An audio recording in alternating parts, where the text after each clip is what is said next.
Salam sejahtera tuan-tuan dan puan-puan, saudara-saudari sekalian, apa kabar semua?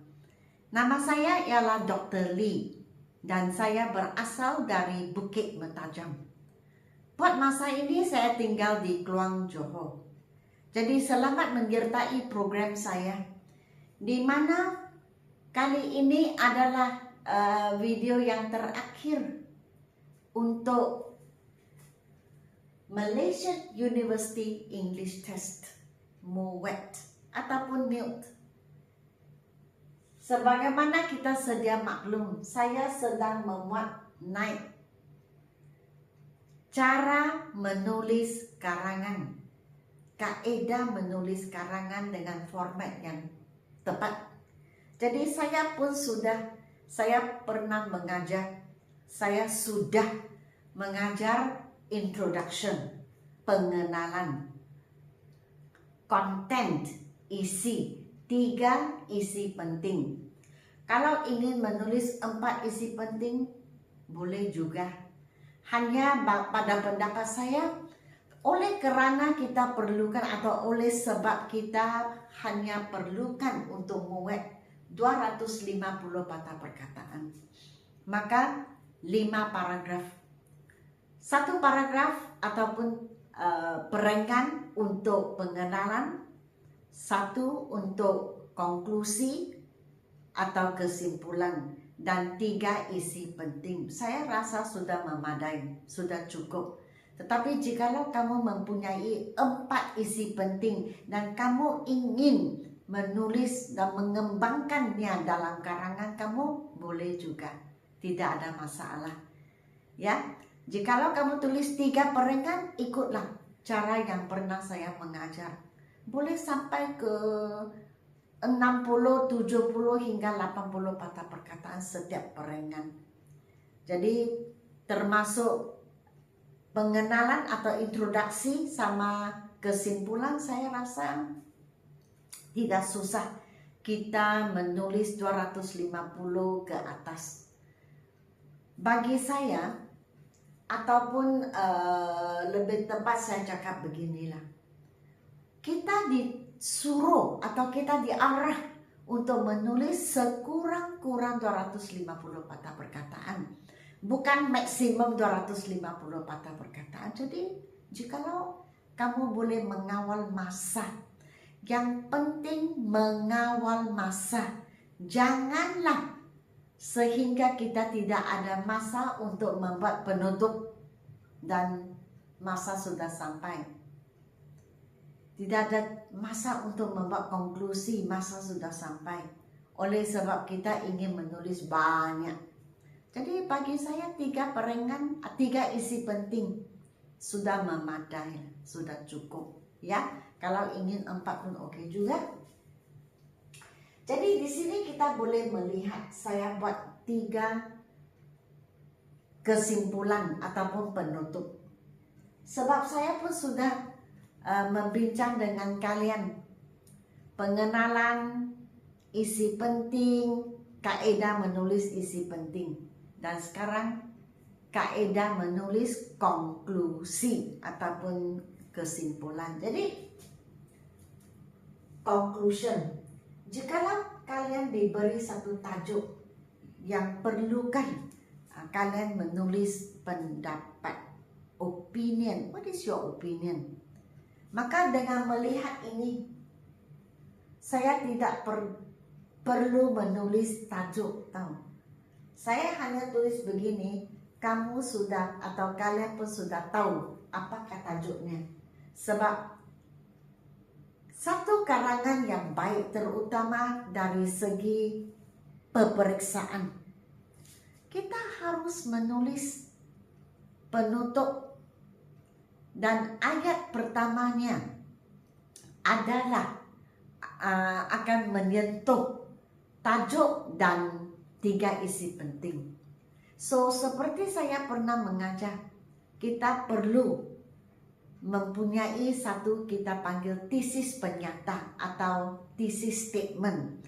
Thesis statement akan muncul di ayat yang terakhir dalam pengenalan.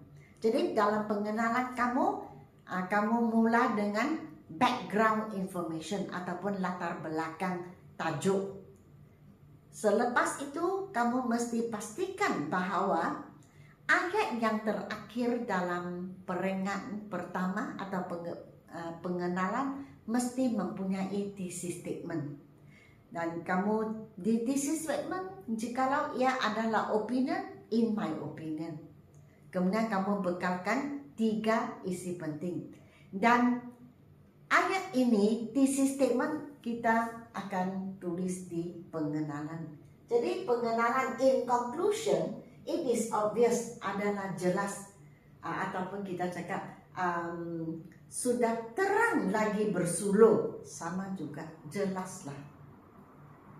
It is obvious that inconsiderate parking is the cause of traffic congestions on our roads. Apakah tajuknya? Inconsiderate parking is the sebab traffic congestions, maksudnya kesesakan lalu lintas berlaku di atas jalan raya kita. Jadi ayat yang kedua, ini dia sudah beri satu isi sahaja. Isi itu kita khusus kepada inconsiderate parking. Inconsiderate parking maksudnya kita memparkir kereta kita sesuka hati. Kita tidak bertimbang rasa, kita tidak fikir bagi pihak orang lain, itu dipanggil inconsiderate. Jadi ayat lagi satu, as such, bukan such as. Kalau such as maksudnya seperti I bought many things such as belts, handbags, shoes, clothes, and so on. Tapi ini as such. As such artinya therefore, oleh yang demikian, oleh itu. Drivers should obey traffic rules. Jadi kita selesaikan ini. Faham? Ayat ini selesaikan masalah di atas. Inconsiderate parking. Jadi kita beri cadangan bagaimana kita mengakibatkan bahawa kita tidak ada kesesakan lalu lintas. Jadi as such, drivers should obey traffic rules, harus mematuhi undang-undang lalu lintas atau peraturan lalu lintas, and park their cars at designated parking spaces to ensure the smooth flow of traffic on our roads. Sudah. Penutup dan pengenalan, tak payahlah tulis panjang lebar, tak payahlah. Begini sudah memadai. Kalau ini tambah lagi satu ayat, okey juga. Apakah efek yang terakhir? Okay? So, designated parking spaces maksudnya tempat-tempat parkir yang tertentu yang sudah ditetapkan untuk kita parkir kereta kita. To ensure maksudnya memastikan smooth flow, aliran yang licin, traffic atau lalu lintas di atas jalan raya kita. Sudah? Okay? Kalau mau tambah, you boleh tambah juga lah. And this will ensure, or with the last sentence kita boleh cakap lah, the problem of inconsiderate parking will then be solved. Hantar kertas lah. Okay? Kalau kita setuju atau tidak setuju, kalau tajuk do you agree with this statement, so di thesis statement kamu ataupun ayat terakhir paragraf pertama kamu sudah sebut I agree that students should take part in co-curricular activities. Kemudian kamu tulis ini semua thesis statement. Sekarang kita datang ke penutup. Penutup kita ulang sekali lagi. In conclusion, students should take part in co-curricular activities. Kemudian 3 isi penting yang pernah saya sebut, yang telah saya sebut di paragraf pertama, saya sebut sekali lagi, saya emphasize, maksudnya menekankan, memberi fokus kepada tajuk dan isi-isi penting saya. Jadi saya ulang sekali lagi. as they help them develop soft skills, build self-confidence, and promote mental well-being. So, inilah kebaikan menyertai aktiviti-aktiviti co-curriculum. Jadi, nombor 1, aktiviti-aktiviti ini membantu pelajar develop soft skills. Soft skills adalah kemahiran lembut. Dia tegaskan kemahiran berkomunikasi. Okay, that's called soft skills. Build self-confidence, membina keyakinan diri, and mempromosikan mental well-being, kebajikan mental. Okay, ini 3 sebab saya yang penting. Jadi masa saya tulis paragraf pertama, memang saya sudah sebut ketiga-tiga ini. Dan apabila saya sampai ke pengakhiran di tempat konklusi, maka saya sebut sekali lagi untuk menegaskan tajuk dan isi-isi penting saya. Jadi kalau kita lihat konklusi, kita tahu, oh, tajuk karangan ini ialah The Benefits of Co-Curriculum, or students should take part in co-curricular activities. Okay? Dan ini ingin tulis tidak mau tulis pun oke. Kalau kamu tulis sampai sini pun oke juga. Tapi jikalau kamu ingin tambah lagi 1 ayat. Through participation in co-curricular activities, students will be nurtured into talented and optimistic individuals who can face challenges positively. Ini saya buat sebagai efek yang paling besar jikalau pelajar menyertai aktiviti-aktiviti co-curriculum. Melalui penyertaan aktiviti-aktiviti co-curriculum, pelajar-pelajar akan nurture maksudnya apa kita kata?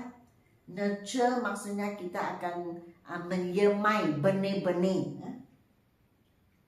kepada talented maksudnya mempunyai potensi yang baik, and optimistic. Orang yang optimistik itu positif, dia tidak ada sifat-sifat negatif.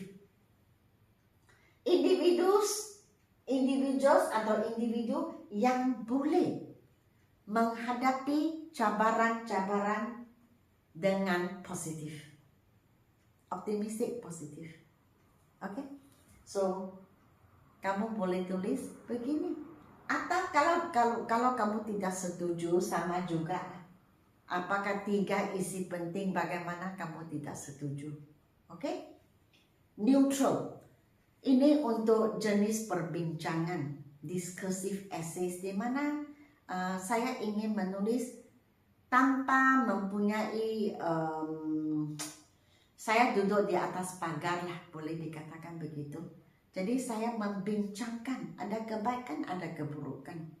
Terpulang kepada pengguna, terpulang kepada individu, sama ada dia berasa bahwa ini baik atau buruk. So ini dah neutral stand, duduk di atas pagar. Kita bincangkan secara dengan hati yang terbuka. Oke, saya tidak membantu sesiapa. Saya melihat dari segi tengah, apakah kebaikan, apakah keburukan, dan saya mempersepahkan kebaikan dan keburukan. So in conclusion, shopping online has its advantages and disadvantages. Ada kebaikan, ada keburukan. While shopping online is convenient and time-saving, many people are wary of the security risk involved. Jadi saya sudah, ayat ini memang sudah timbul pada kali pertama di paragraf pertama saya semasa saya membuat pengenalan. Memang saya sudah tulis dalam thesis statement, tapi dalam konklusi saya tegaskan sekali lagi tajuk saya dan isi-isi penting saya. Jadi while shopping online, jadi advantages, disadvantages, advantages, disadvantages, begitulah. So while maksudnya sementara, shopping online is convenient and time consuming and time saving. Ini kebaikan. Convenient, senang online shopping atau shopping online. Time saving, jimatkan masa. Kita tidak payah membawa kereta ke shopping mall, cari parking. Kadang-kadang mesti bayar lagi. Pusing, naik ke tingkat 6, tingkat 7, tingkat 3, tingkat 2. Parking di sana mesti bayar lagi. Lepas itu turun dari kereta, jalan ke masuk ke dalam mall. So menggunakan banyak masa. Daripada itu kita duduk saja di kerusi dalam keselesaan bilik kita atau rumah kita, dan kita klik begitu sahaja. So time saving, jimatkan masa. Ini kebaikan. Tetapi many people are wary. Apa maksudnya wary? Wary itu takut-takut dan bimbang begitu. Jadi dia ada wary, maksudnya kita berasa macam kita ingin kita macam tidak mahu menghadapi. Kalau kita wary, biasanya kita wary of strangers, orang yang kita tidak kenali, kita berasa mesti wary. Wary maksudnya kita mesti berjaga-jaga. Itu dipanggil wary. Oke? Jadi dia ada dua perasaan, takut dan bimbang. Jadi kita jaga-jaga. Of the security risk involved. Memang kalau kita beli online, kita gunakan kad. Sama ada kad kredit ataupun kad debit. Sama ada debit atau kreditnya, mesti ada risiko. Security, keselamatan. Sebab butir-butir kita diketahui oleh pihak di sebelah. Jadi ada orang yang memegang detail-detail kita, butir-butir pribadi kita. Itu amat bahaya. So bagi saya, shopping online ada kebaikan dan keburukan. Jadi the last sentence saya cakap begini, ini ingin tulis atau tidak ingin tulis itu terpulang kepada kamu, kepada kalian. The decision whether to shop online or not depends on the consumer's preferences. Jadi saya buat satu ayat yang terakhir itu, saya memberi satu pandangan yang tidak menyebelahi sesiapa. Seperti saya sebut tadi, saya duduk di atas pagar dan saya cakap, the decision, keputusan sama ada membeli secara talian, atas talian ataupun tidak, depends on, terpulang kepada the consumer's preferences. Consumers maksudnya pengguna-pengguna. Preferences maksudnya sama ada dia suka atau tidak. Itu semua terpulang kepada dia. Sebab saya memberi pandangan dari tengah-tengah pagar. Saya tidak menyebelahi sesiapa. Hanya saya memberi dua kebaikan, satu keburukan. Boleh juga saya buat dua keburukan dan satu kebaikan, terpulanglah. Sebab pokoknya waktu kita membuat neutral stand, waktu kita membincangkan, kita boleh, sebab ada 3 isi. Jadi 3 isi mestilah 2, 1. Oke, jadi boleh 2 kebaikan, 1 keburukan, atau 2 keburukan, 1 kebaikan. Terpulang, terserah. Oke, jadi dengan ini saya secara rasmi menutup tirai. Ini video yang terakhir untuk Moet. Bagaimana menduduki Moet dan skor dalam Moet. Oke, lepas ini saya akan sambung. Saya akan sambung. Belum habis lagi. Wow. Bab ke-38. Jadi saya akan sambung bab ke-38. Lepas itu 39 dan 40. Oke, dan habislah. Selepas saya habis buku ini, saya akan menjawab soalan-soalan peminat-peminat saya, YouTube saya, ataupun follower-follower saya yang pernah mengemukakan atau meminta saya mengajar ini dan itu. Saya akan membuat sedemikian tetapi saya habis buku ini dahulu sebab buku ini tinggal 2 bab. Dan bab yang terakhir itu punctuation, tanda bacaan, saya akan menggunakan mungkin 5 atau 3 minit untuk habiskannya. Saya tidak akan ajar di dalam soalan-soalan di dalam lah, tapi saya akan buat penerangan. Mungkin dalam 5 atau 6 menit saya akan habiskan. Sebab kalau kita menyentuh nama tempat, nama orang, nama apa-apa saja, kita perlu juga, saya rasa perlu ada hak cipta. So saya tidak akan menggunakan, saya tidak akan melanggar peraturan atau undang-undang ini sebab saya tidak berapa fasih dalam bidang inilah. So kadang-kadang kita sentuh nama ini, nama itu, kebetulan itu nama yang digunakan, mungkin dia mempunyai hak cipta. Jadi untuk punctuation, tanda bacaan, saya hanya akan terangkan. Mungkin saya beri 1 atau 2 contoh, dan lepas itu saya tidak akan sentuh isi-isi dalam buku itulah. Oke. Habis itu saya akan menjawab. Setiap video saya akan menjawab soalan-soalan dan permintaan-permintaan peminat dan follower saya yang telah membekalkan soal, yang telah memberi saya soalan, tetapi setakat ini saya belum menjawab sebab saya tidak ada peluang. Sekarang peluang sudah sampai. Sampai saja saya habiskan buku saya, tinggal 2 bab lagi, saya akan menjawab soalan, saya akan menunaikan permintaan kalian yang bertanya saya, Dr. Lee tolong ajar ini, tolong ajar itu. Ya boleh, saya akan buat sedemikian. Oke, sekian, terima kasih. Sila beri saya like, share, dan subscribe. Oke, sehingga kita berjumpa lagi. Sekian, terima kasih.